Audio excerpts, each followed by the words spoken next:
Magandang umaga po mga kabayan. Welcome po muli sa ating panibagong update rito po sa South Luzon Expressway.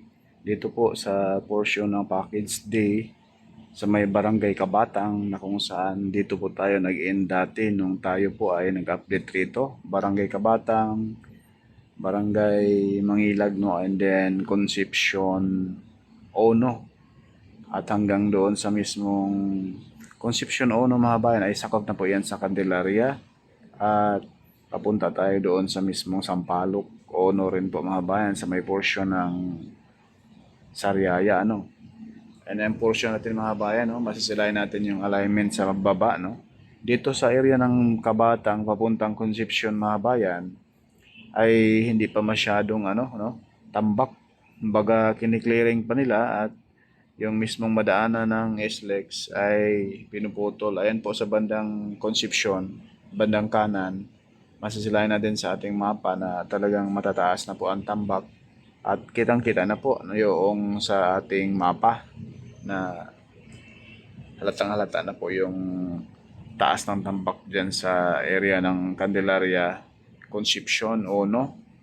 Mataas na po ang tambak. Pero dito sa Barangay Mangilag, Norte, papuntang Barangay Kabatang, ayun nga, medyo kiniklearing pa po mga kabayan. So, ito na po yung drone shot natin. Dito po tayo nagpalipad ng drone shot sa area ng Barangay Kabatang and then Barangay Mangilag, no? Papuntang Concepcion. Ayan po rito sa area mga kabayan, medyo mataas na rin po yung tambak. Masisilayan natin rito sa portion ng Barangay Kabatang at Barangay Mangilag, no?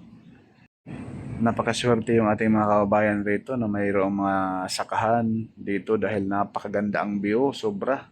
Napakaganda yung paligid, napakaaliwalas, nakawala sa problema mga kabayan. Grabe. Ito po ay paanan ng mismong Mount Banahaw at Dolores.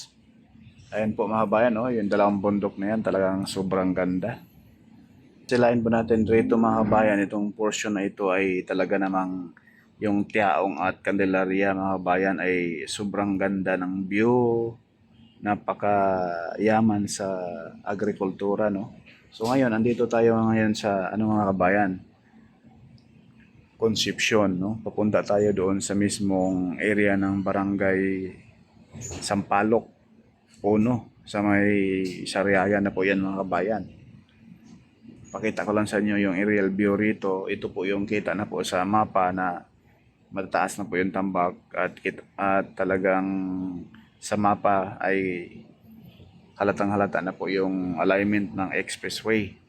Doon kaganina sa Barangay Kabatang at Barangay Mangilag papuntang Concepcion Ono ay medyo malabo pa sa mapa. Dito kitang-kita na po ito mga kabayan sa SLEX Toll Road 4 Package D at A no. Maabangan po niyo mga bayan yung ating susunod pa mga update rito. Maraming salamat and God bless po sa ating lahat.